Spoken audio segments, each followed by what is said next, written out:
വചനം 51. വാക്കർത്ഥം. വഇൻ യകാദു, നിശ്ചയമായും ആകാറാകുന്നു, അല്ലദീന കഫറു, അവിശ്വസിച്ചവർ, ലയുസ്ലിഖൂനക, നിന്നെ വഴുക്കി വീഴ്ത്തുക, ബി അബ്സ്വാരിഹിം, അവരുടെ ദൃഷ്ടികൾ കൊണ്ട്, ലമ്മാ സമിഉ, അവർ കേൾക്കുന്ന അവസരം, അദ്ദിക്ര, ഉത്ബോധനം, പ്രമാണം, പ്രബോധനം, സ്മരണ, വയഖൂലൂന, അവർ പറയുകയും ചെയ്യും, ഇന്നഹു, നിശ്ചയമായും അവൻ, ലമജ്നൂൻ, ഭ്രാന്തൻ തന്നെ. وَإِن يَكَادُ الَّذِينَ كَفَرُوا لَيُزْلِقُونَكَ بِأَبْصَارِهِمْ لَمَّا سَمِعُوا الذِّكْرَ وَيَقُولُونَ إِنَّهُ لَمَجْنُونٌ. അവിശ്വസിച്ചവർ ഉത്ബോധനം അഥവാ ഖുർആൻ കേൾക്കുന്ന അവസരത്തിൽ അവരുടെ ദൃഷ്ടികൾ പതിപ്പിച്ചുകൊണ്ട് നിന്നെ അവർ വഴുക്കി വീഴുമാറാക്കുക തന്നെ ചെയ്യുന്നു.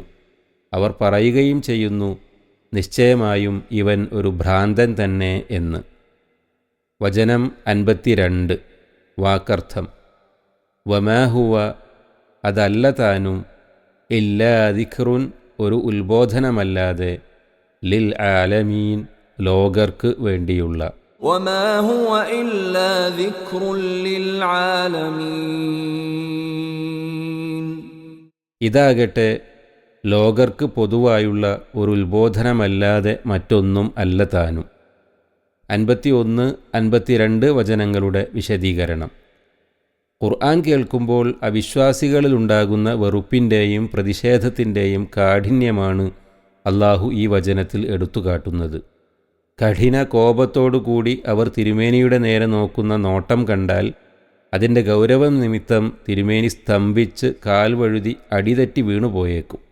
അഥവാ അത്രയും കടുത്തതായിരിക്കും അത്. ന്യായം കൊണ്ടും തെളിവുകൊണ്ടും മറക്കുവാൻ കഴിയാത്ത അവർ നബി സല്ലല്ലാഹു അലൈഹി വസല്ലമയെ ഭ്രാന്തനെന്ന് പറഞ്ഞ് തൃപ്തി അടയുകയും ചെയ്യും.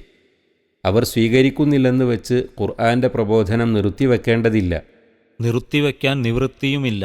കാരണം അത് അവരെ മാത്രം ഉദ്ദേശിച്ചുള്ളതല്ല, ലോകരെയെല്ലാം പൊതുവിൽ ഉദ്ദേശിച്ചുകൊണ്ടുള്ളതാണ്. അല്ലാഹുമ്മ ലക്കൽ ഹംദു വലക്കൽ മിന്നതു വലക്കൽ ഫദ്ൽ.